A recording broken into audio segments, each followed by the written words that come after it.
15 October 2023 দুপুর ঠিক 2:15 কড়া রোদে পড়ছে ছাদটা। পুলিশের বিশাল টিম দাঁড়িয়ে আছে সেই 5তলা বাড়ির ছাদে, সবার মুখে রুমাল চাপা। গত 2 দিন ধরে গোটা বিল্ডিংয়ে একটা পচা বিভৎস গন্ধ ছড়িয়ে পড়েছে, আর সেই গন্ধটা আসছে ঠিক ওই নীল রঙের ওয়াটার ট্যাঙ্কটা থেকে। একজন কনস্টেবল কাঁপতে কাঁপতে ট্যাঙ্কের ভারী ঢাকনাটা সরালো, আর ঢাকনাটা সরাতেই ভেতরে যা দেখল তাতে 20 বছরের অভিজ্ঞ পুলিশ অফিসারেরও হাত কাঁপতে শুরু করল। বুকটা হিম হয়ে গেল সবার। অফিসার শুধু অস্ফুট স্বরে বললেন, ভগবান, এও কি সম্ভব? ট্যাঙ্কের ভেতর ভাসছে একটা পচা গলা মৃতদেহ। কিন্তু আসল সত্যটা তখনও বাকি ছিল, কারণ এই মৃতদেহটা যার, সে কোনো অচেনা কেউ নয়। আর যে এই নারকীয় কাজটা করেছে, সে এই মুহূর্তে পুলিশের ঠিক পেছনেই দাঁড়িয়ে ডুকরে ডুকরে কাঁদছে। ভাবুন তো, কে সেই খুনি, আর কেনই বা সে এমন কাজ করল? গল্পটা শুরু করার আগে চলুন আপনাদের আলাপ করিয়ে দিই রিয়ার সাথে। রিয়া দাস, বয়স মাত্র 24 বছর, কলকাতার দমদম এলাকার এক সাধারণ মধ্যবিত্ত পরিবারের মেয়ে। বাবা সুব্রতবাবু একজন অবসরপ্রাপ্ত সরকারি কর্মচারী, আর মা শিপ্রা দেবী গৃহবধূ। রিয়া ছিল এই পরিবারের প্রাণ ভোমরা। স্থানীয় একটা স্কুলে সদ্য প্রাইমারি টিচারের চাকরি পেয়েছিল সে। আপনি কি জানেন, ঠিক 1 মাস পরেই রিয়ার বিয়ে হওয়ার কথা ছিল। বাড়িতে রোজ রাতে বিয়ের শপিং, নিমন্ত্রিতদের তালিকা নিয়ে হাসি ঠাট্টা চলত। রিয়া খুব সাধারণ মেয়ে ছিল। রোজ সকালে মায়ের হাতে বানানো রুটি তরকারি খেয়ে স্কুলে যেত, আর ফেরার পথে বাবার জন্য মিষ্টি নিয়ে আসত। ওর স্বপ্ন ছিল খুব সাধারণ, একটা সুন্দর সংসার হবে, বাবা মাকে ভালো রাখবে। রিয়ার জীবনে কোনো শত্রু থাকতে পারে, এটা কেউ স্বপ্নেও কল্পনা করতে পারেনি। পাড়ার সবার কাছে ও ছিল লক্ষ্মী মেয়ে, কিন্তু এই হাসি খুশি মেয়েটার জীবনে যে একটা কালো ছায়া নিঃশব্দে ঘনিয়ে আসছিল, তা সে নিজেও বুঝতে পারেনি। দিনটা ছিল 10 অক্টোবর, মঙ্গলবার। রিয়া রোজকার মতো সকাল 9টায় স্কুলের জন্য বেরোয়। যাওয়ার সময় মাকে বলে গিয়েছিল, মা, আজ ফিরতে একটু দেরি হবে। স্কুল থেকে ফিরে আমি আর সায়ন্তনী বিয়ের জন্য কয়েকটা শাড়ি দেখতে যাব। শিপ্রা দেবী হেসে বলেছিলেন, ঠিক আছে মা, সাবধানে যাস, আর ফেরার সময় ফোন করিস। বিকেল গড়িয়ে সন্ধ্যা হলো।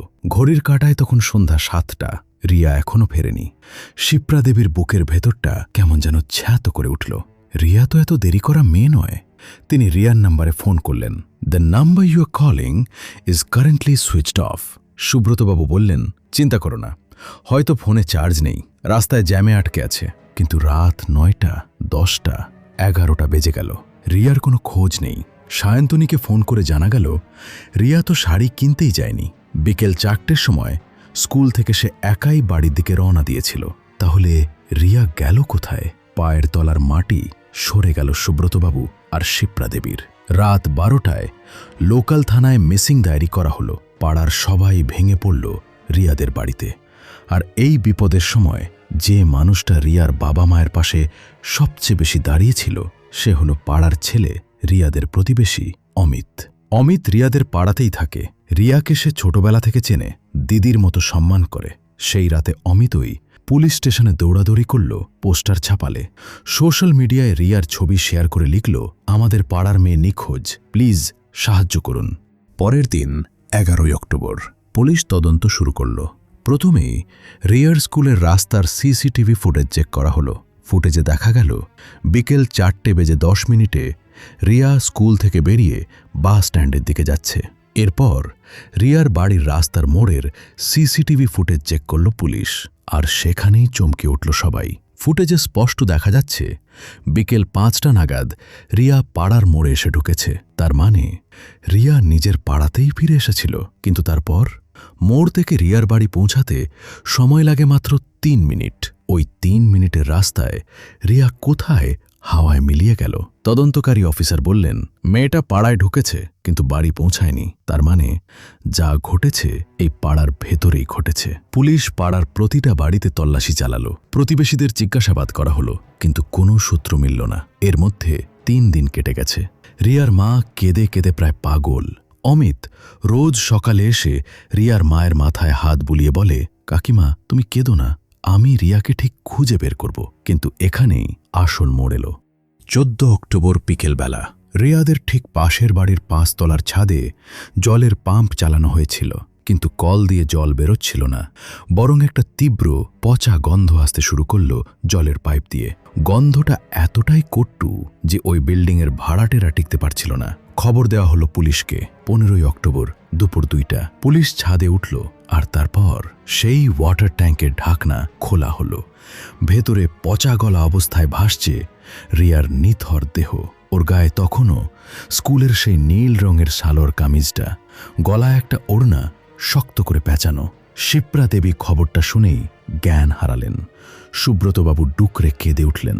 অমিত হাউ হাউ করে কাঁদতে লাগল রিয়ার মৃতদেহ দেখে। পুলিশ যা আবিষ্কার করল তা কেউ কল্পনাও করেনি। ট্যাঙ্কের ভেতর থেকে মৃতদেহের সাথে একটা ছোট্ট জিনিস উদ্ধার করেছিল পুলিশ, একটা ভেঙে যাওয়া ঘড়ির ডায়াল, পুরুষদের ঘড়ি। অফিসের ঘড়িটা ভালো করে দেখলেন, ঘড়ির বেল্টটা ছেঁড়া। তার মানে খুনের সময় রিয়া প্রাণপণ লড়েছিল খুনির সাথে, আর ধস্তাধস্তির সময় খুনির হাত থেকে ঘড়িটা খুলে ট্যাঙ্কের ভেতর পড়ে যায়। পুলিশ অফিসার ঘড়িটা একটা প্লাস্টিকের ব্যাগে ভরে নিচে নেমে এলেন। বাড়ির নিচে তখন পাড়ার লোকের ভিড়, সবাই কাঁদছে। অফিসার ভিড়ের মধ্যে চোখ পোলালেন। তার নজর গিয়ে পড়ল এক কোণায় দাঁড়িয়ে থাকা অমিতের ওপর। অমিত তখনও চোখ মুছছে। অফিসার ধীরে ধীরে অমিতের কাছে গিয়ে দাঁড়ালেন। অমিত, তোমার ডান হাতে ওটা কিসের দাগ? অমিত চমকে উঠল। তার ডান হাতে 3-4টে গভীর আঁচড়ের দাগ, কাঁচা ক্ষত। অমিত তোতলাতে তোতলাতে বলল, না, ওই কাল রাতে বিড়াল আঁচড়ে দিয়েছে স্যার। অফিসার পকেট থেকে প্লাস্টিকের ব্যাগটা বের করে অমিতের চোখের সামনে ধরলেন। আর এই ঘড়িটা, এটা কার অমিত? গত 3 দিন ধরে আমি তোমাকে এই ঘড়িটা হাতে পড়তে দেখেছি, আজ তোমার হাতে ঘড়ি নেই কেন? অমিতের মুখটা মুহূর্তে ফ্যাকাশে হয়ে গেল। সে 1 পা পিছিয়ে যাওয়ার চেষ্টা করল, কিন্তু পুলিশের কড়া হাত ততক্ষণে তার কলার চেপে ধরেছে। কিন্তু আসল সত্যটা আরও ভয়ঙ্কর ছিল। পুলিশের জেরার মুখে অমিত ভেঙে পড়ে এবং সব সত্যি স্বীকার করে, যা শুনে উপস্থিত সবার রক্ত হিম হয়ে গিয়েছিল। অমিত রিয়াকে দিদি বলে ডাকলেও মনে মনে সে রিয়াকে বিকৃতভাবে ভালোবাসত। রিয়ার বিয়ে ঠিক হয়ে যাওয়ায় সে ভেতরে ভেতরে পাগল হয়ে উঠেছিল। 10ই অক্টোবর বিকেলে রিয়া যখন পাড়ায় ঢোকে, অমিত তাকে রাস্তায় দেখতে পায়। সে রিয়াকে বলে, রিয়াদি, আমাদের বাড়ির ছাদে একটা নতুন ফুল গাছ এনেছি, একটু দেখে যাবে? অমিতের উপর রিয়ার কোনো সন্দেহ হয়নি। সে হাসতে হাসতে অমিতের ছাদে যায়, আর ছাদ ফাঁকা পেয়ে অমিত রিয়াকে কুপ্রস্তাব দেয়। রিয়া প্রতিবাদ করে অমিতের গালে সজোরে চড় মারে। অপমান আর রাগে অন্ধ হয়ে অমিত রিয়ারই ওড়না দিয়ে তার গলা পেঁচিয়ে ধরে। রিয়া বাঁচার জন্য ছটফট করে অমিতের হাতে খামচে দেয়, তার ঘড়ি ছিঁড়ে ফেলে। কিন্তু অমিতের পাশবিক শক্তির কাছে সে পেরে ওঠেনি। শ্বাসরোধ করে রিয়াকে খুন করার পর কেউ যাতে বডি খুঁজে না পায়, তাই সে রিয়ার মৃতদেহটা পাশের ফাঁকা ওয়াটার ট্যাঙ্কের ভেতর ফেলে দেয়। তারপর সে দিনের পর দিন রিয়ার বাবা মায়ের সাথে বসে মিথ্যা কান্নার নাটক করে গেছে। এই একটা সত্য সব কিছু বদলে দিল। যে ছেলেটাকে সুব্রতবাবু নিজের ছেলের মতো বিশ্বাস করতেন, সেই তার মেয়ের প্রাণ কেড়ে নিয়েছে। অমিতকে সাথে সাথে গ্রেফতার করা হয়। কোর্টে সমস্ত প্রমাণ, সিসিটিভি ফুটেজ, ডিএনএ রিপোর্ট এবং ঘড়ির ফরেন্সিক রিপোর্টের ভিত্তিতে অমিতের যাবজ্জীবন কারাদণ্ড হয়। রিয়ার পরিবার হয়তো আইনি বিচার পেয়েছে, কিন্তু রিয়াকে তারা আর কোনোদিন ফিরে পাবে না। সেই সাজানো বিয়ের কার্ডগুলো আজও রিয়ার ঘরে ধুলো খাচ্ছে। এই ঘটনা আমাদের একটা ভয়ঙ্কর সত্যি চোখে আঙুল দিয়ে দেখিয়ে দেয়। আমরা যাদের সবচেয়ে বেশি বিশ্বাস করি, যাদের আমাদের আশেপাশে প্রতিদিন দেখি, তাদের মনের অন্ধকারে কি লুকিয়ে আছে তা আমরা কেউ জানি না। চেনা মানুষের মুখোশের আড়ালে লুকিয়ে থাকতে পারে এক অচেনা দানব। ভাবুন তো, অমিত যদি ওই ঘড়িটা ট্যাঙ্কের ভেতর না ফেলত, তাহলে কি রিয়ার পরিবার কোনোদিন বিচার পেত? আপনার কি মনে হয়? কমেন্ট করে অবশ্যই জানাবেন। ঘটনাটি আপনাদের কেমন লাগলো তা আমাদের জানাতে ভুলবেন না। সাবধানে থাকবেন, সতর্ক থাকবেন, আর এরকম আরও সত্য ঘটনা অবলম্বনে ক্রাইম স্টোরি দেখতে আমাদের চ্যানেলটি লাইক ও সাবস্ক্রাইব করে পাশে থাকবেন। ধন্যবাদ।